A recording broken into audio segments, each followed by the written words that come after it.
Mark Ruiz, Daniel Massey, Coach Richard Nuttall. Coach, if you'd open up with a comment on tonight's game.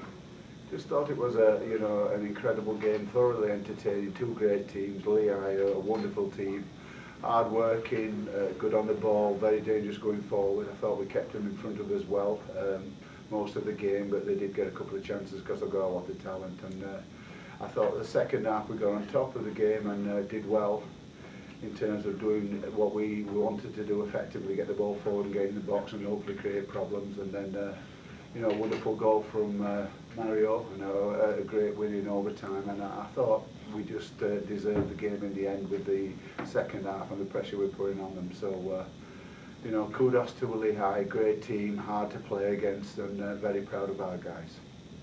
Mario's on your left, Daniel on your right. Questions? Coach, it seemed like once Lehigh actually scored and got in front 1-0, it was like watching two different teams. It seemed like something just changed for you, like out of nowhere, and it was two totally different. Like, what was there something that happened? Did you say something, or?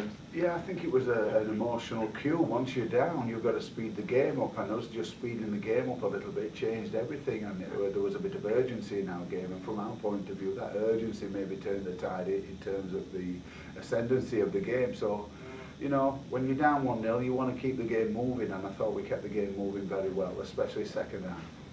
Coach, you gave Mario a start in the CAA opener for Hofstra, and I asked you why that was, and you basically just said his grit, his determination, and sort of the diversity that he brings to the offense. So just speak to his play in the tournament and then today. Well, Mario is an incredibly talented player, and I'm being incredibly honest, Mario. I think with his fitness, we've finally got him to where we want him to be in terms of his fitness levels, and when he's fit, he's tremendous at keeping the ball. He's gritty, he gets his body between the ball and the man, he keeps the ball moving, he's strong, and he's just a winner. So I'm very proud that he kept going. It's been a tough season for him, but he's kept going, and I've got to give Mario a lot of credit for he could have been a shrinking violet. He wasn't, and he's kept his momentum going, and now where he's got to a point where he's one of the first names on the team sheet the last 3 or 4 games. So proud of him.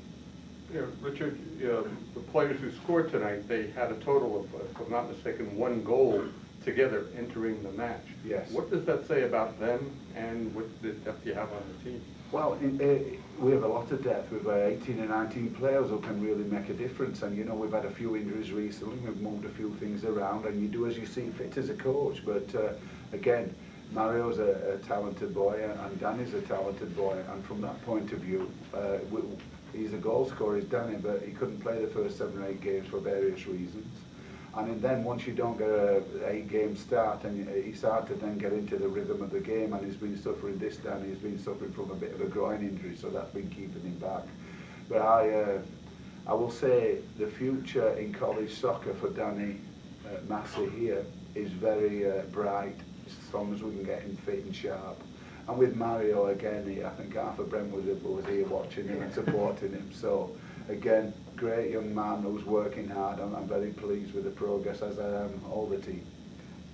Mario, that was sort of a clear-cut play. The ball just kind of popped out to you. You're able to sort of put some topspin on it, dip it into the net past the keeper, but just the emotions that ran through after that goal, that all your work has paid off. Well, like I said, first goal of the season, not only first goal of the season, but it was also my first goal of the Hofstra career. And I think I picked a good time to put it back in the back of the net.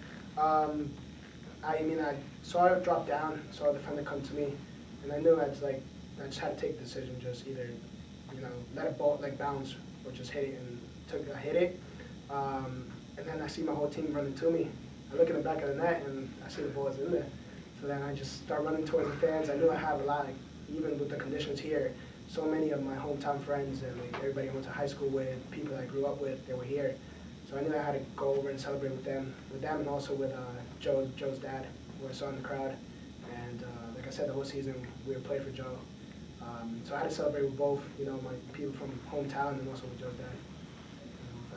Did the offensive game, any of you guys can answer, it seemed like offensively, was it just to chip the ball in to a certain point after maybe initially once before they scored? Offensively, there wasn't too many opportunities. After that, it seemed like you guys were just trying to force the ball into the box, get a bounce, get a hop. Was that the mentality? Yeah, what we said is get the ball forward and get the second pieces, you know, the knockdowns, and hopefully get them Joe on the ball a little bit more, you know, because trying to pass through the midfield first half, it was horrendous. I think after 10 minutes the rain sort of stopped. I like, where's the rain and wind gone? But then it got back up again. So, you know, it's just, sometimes you've just got to do that. Sometimes you've just got to get the ball forward and fight for the pieces, and that's what we said at half-time, and we did it very well. For the players, can you guys just comment on the conditions and what it was like out there? It was horrible. I think one of the worst games, condition-wise, that I played here.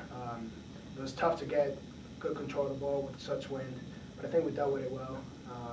When we tried to put the ball down, we played on the floor. It was better for us. And then, like I said, putting the ball in behind was quite good. Yeah, like you could tell for the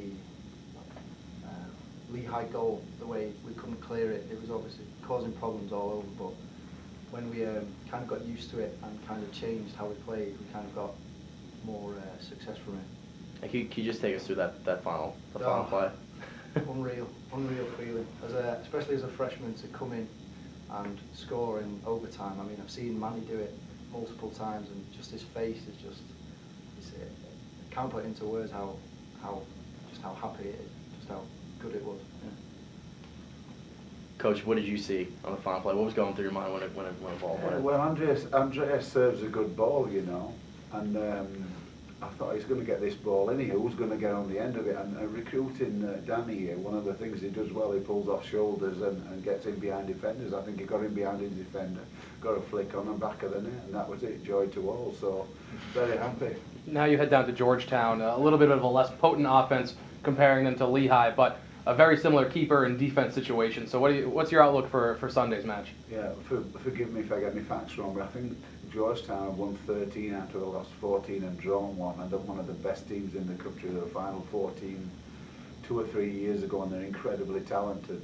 So it's going to be a different challenge, you know, I think they play on a grass field, as I understand it. So it's going to be just a different challenge, and, you know, we've got a plan for it, and there's a process from now to playing the game that we've got to go through, and we're excited to have the challenge. Coach, we saw the last 15-20 minutes, the team built momentum towards the end of the first half. What did you tell the players in the locker room? Well, again, just what we've said. We said, look, we've got to change the way they're playing because we're trying to play a little bit, and they're ending up these tough conditions. The ball's getting away from us, especially square or in midfield playing shorter triangles. It's only got to be the weight in the ball slightly off and you lose possession. And they were then stepping through with their pace and getting at us. So we said, let's get it wider, let's get it forward, let's put pressure on theirs, 2 centre-backs by playing 2 down the middle and trying to keep those 2 central. And then we'll see what comes from the pieces, because we know that if we can get the pieces, we've got a lot of talent who can run at you, and I think he got our better players on the ball further forward, and that was our plan. Any other questions? Thank you, gentlemen. Congratulations. Thank you, guys. Thank you, everybody. Thank you.